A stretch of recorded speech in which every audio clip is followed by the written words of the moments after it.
So you're going to need to have 3 different size circles. So if you have something around the house or in the classroom that you can trace, or you can just free draw them as best you can, you want to make one small, medium, and one large.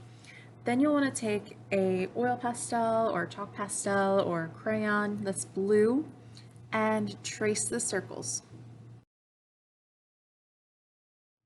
If you're using a pastel, make sure you're careful to not smudge or get your hand or arm in it.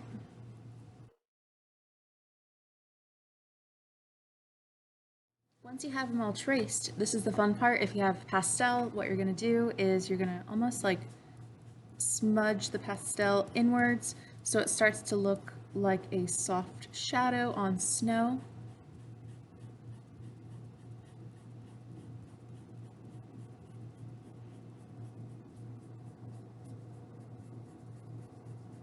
And you want to always kind of go toward the center of the circle.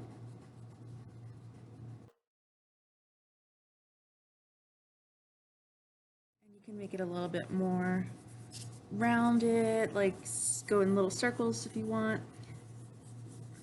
And remember, this is snow, so we don't want it to be like too dark.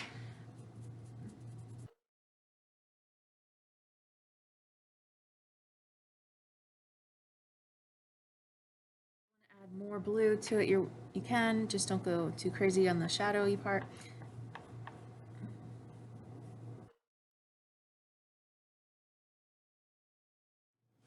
Once you have them all colored in to your liking, you're going to be cutting them out. So carefully with cutting them out, you're going to go around the blue, keeping the dark blue on there. And if you accidentally cut some off, you can always add a little bit more blue onto your circle, but try to go around the circle.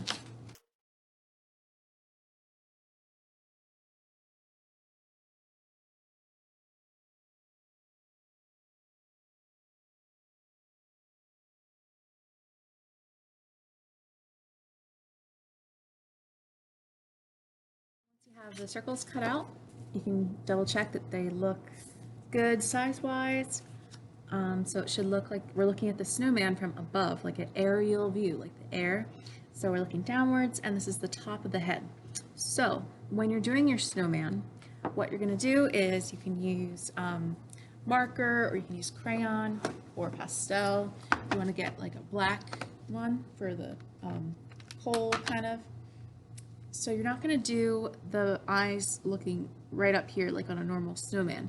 Since it's from the top, you're going to see kind of like the buttons, like the front kind of on the side here. So I'm going to do some eyes. And then some little circles for the mouth. And then maybe a button on the circles to kind of match it up.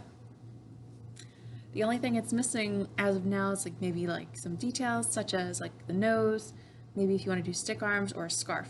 So before we do that, double check that you got all this done, like the snowballs are done, and then the black is drawn on there. So if you have an orange paper, you're going to want to get that to make your nose. If you don't have an orange paper, you can always get white paper and use like an orange crayon or orange marker to color it in to make it orange paper.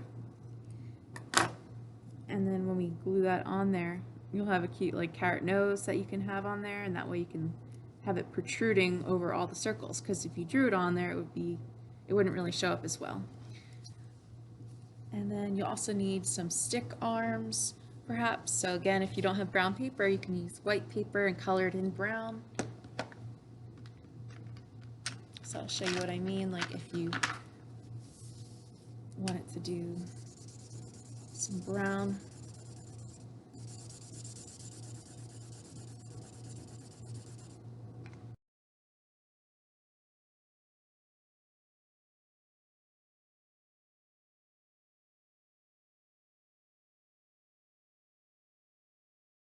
If you want to make a scarf, you can make it out of colored paper, or if you want to color your own paper, make it into a scarf. You only really need 2 rectangles.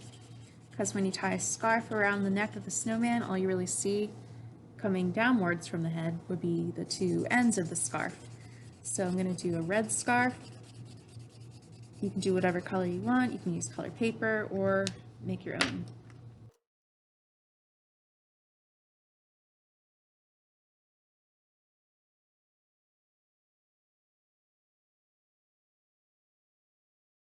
So I'd recommend cutting this in half if you just do one scarf, so that way it's going to look like it's tied under the head. So one end's kind of tied and it's sticking out that way, the other one's kind of coming out like this way, or even if you want it to be over on this side. So it kind of looks like the scarf is hanging on there. If you wanted to do a hat, like a top hat, you can always do like a black circle on the top of that. But basically all you're going to do next is glue the snowman onto a piece of paper. I would recommend using a white piece of paper so it looks like snow, but if you wanted it to be a blue one, to be like blue color, like it's light blue maybe would be nice. So yeah.